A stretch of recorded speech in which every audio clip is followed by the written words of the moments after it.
Between the NBA and China are not going away. Yesterday, President Donald Trump himself chimed in, seizing the opportunity to criticize Steve Kerr and Greg Popovich's lack of comment regarding protests in Hong Kong. Of Steve Kerr, Trump said, "He was like a little boy. He was so scared to be even answering the question. He couldn't answer the question. He was shaking." Then Trump continued on to say, "I watched the way that Kerr and Popovich and some of the others were pandering to China, and yet to our own country, it's like they don't respect it. It's very sad." All right, in light of this, guys, should NBA stars remain silent on issues going on between China and the NBA? Max? No, they shouldn't. And by the way, Popovich didn't. Not for the first time. What Trump said was disconnected from reality, but not just disconnected, it was the opposite of reality.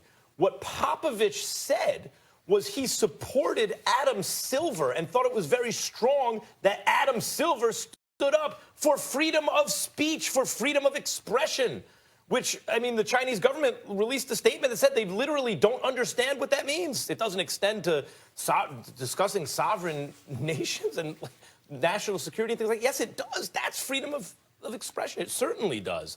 And Popovich stood up for that and stood up for Silver and commented positively about the United States and negatively about China. Now, Steve Kerr didn't make a comment. And I suspect the reason that Kerr didn't make a comment and that Popovich was careful in his phrasing is that our guys are over there right now.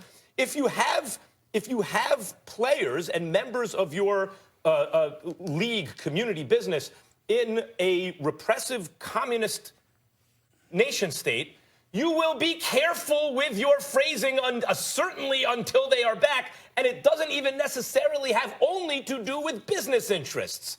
So I thought Steve Kerr was actually being responsible. That said, Stephen A., once the guys come back, and I think that's a very good idea sooner than later, then I would say that players who feel that they want to make a comment about what's going on should. Again, what Morey said and what Popovich said and the kind of comment that shouldn't hurt the NBA, the general comment is we think freedom is good and repression, government repression is bad. And that should be uncontroversial worldwide. And one more note, Stephen A., notice who needs who more? In terms of the business, the NBA certainly would like the Chinese market. Most businesses in the world would and do and pursue it. But the NBA has a product that the Chinese population is crazy about. So much has been written and said about it. And people were still showing up to watch LeBron James, weren't they? They were wearing masks, some of them, to hide their identities. Why would you have to do that? Because they're not free. But nevertheless, they show up to watch him because there's intrinsic value in the NBA in China, and it cuts both ways. They show up to watch him play, not to watch him speak. And what I would say to you is that I am not a proponent of the players speaking up on this particular issue. It's a geopolitical issue.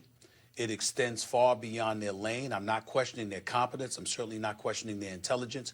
I'm saying considering the potential international ramifications, the global ramifications that this entails, I think players need to be very, very concerned about putting themselves in a line of fire where they could be held accountable or culpable for stuff that doesn't even concern them.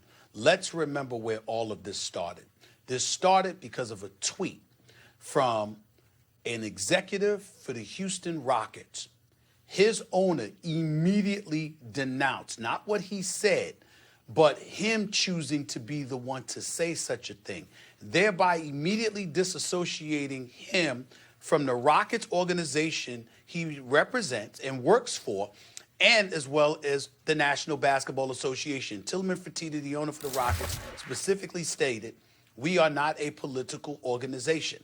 Adam Silver ultimately got involved. He's meeting with heads of states, things of that nature. Games have been canceled, postponed. Stuff that was supposed to be televised suddenly is not televised. Not to mention the fact that with all of this stuff going on, now we've got the president involved and using it as an opportunity to get back at two individuals who who are coaches, championship coaches on the NBA level, and Steve Kerr and Greg Popovich, solely for the reason that they have attacked him in the past. Now, do I think Popovich and Steve Kerr need to speak? Yes. Why do I feel that way? I feel they specifically need to speak and react directly to Trump's assertion that they have spoken against their country. They've done no such thing. They've spoken against him. And I think it's important that Popovich and Kerr make sure to illuminate the difference in what they said and the rhetoric he's trying to attach to them, because now he's getting into an issue. If you really listen to what he's saying, he's literally trying to attack the patriotism of Greg Popovich, for crying out loud, and Steve Kerr. And so when you look at it from West that Point perspective, Greg Popovich? Right, who served time that's for the right. country. That's right. So, exactly. So what I'm saying is, think about that. So it's important that they respond and make sure that they remind America they've never talked or denounced negatively about this country. They've spoken negatively about him. And so considering how dicey the situation is and how every little word can be dissected, misconstrued, misinterpreted, and what have you, especially since this is an issue that does not involve the players, I sit up there and say, no, don't say anything. Not to mention this, Max.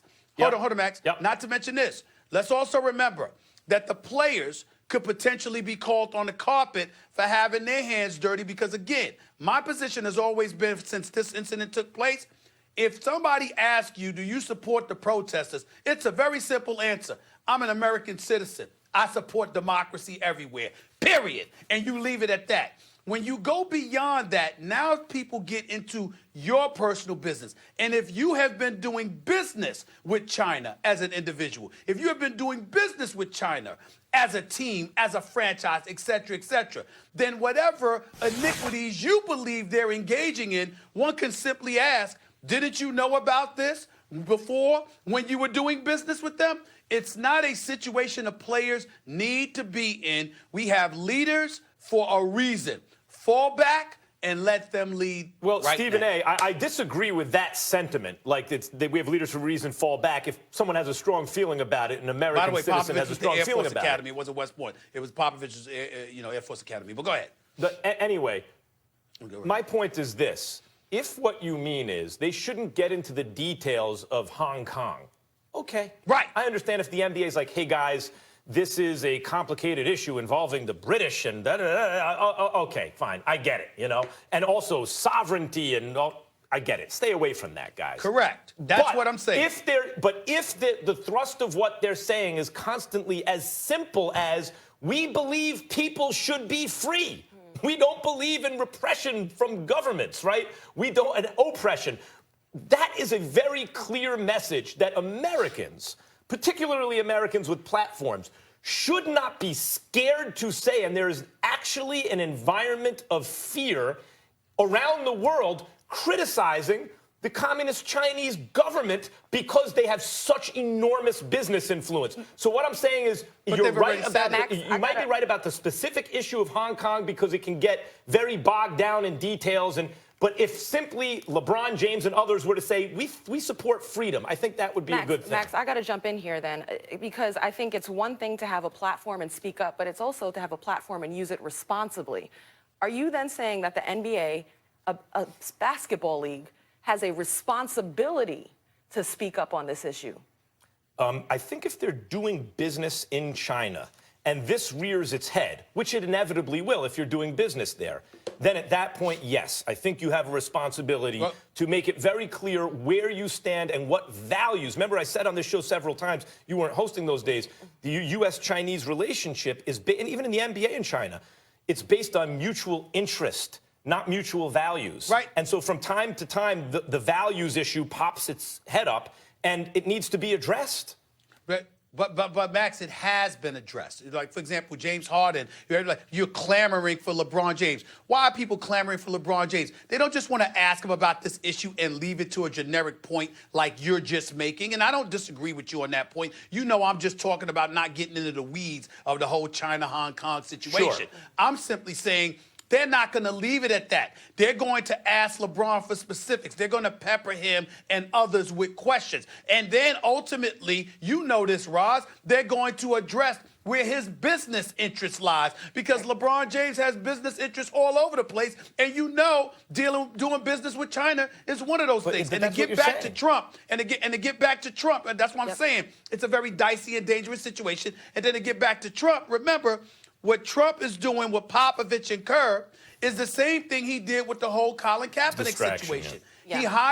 He hijacked the issue and tried to turn it into a situation involving patriotism when it had nothing to do with it. Kerr and Popovich have never attacked this nation.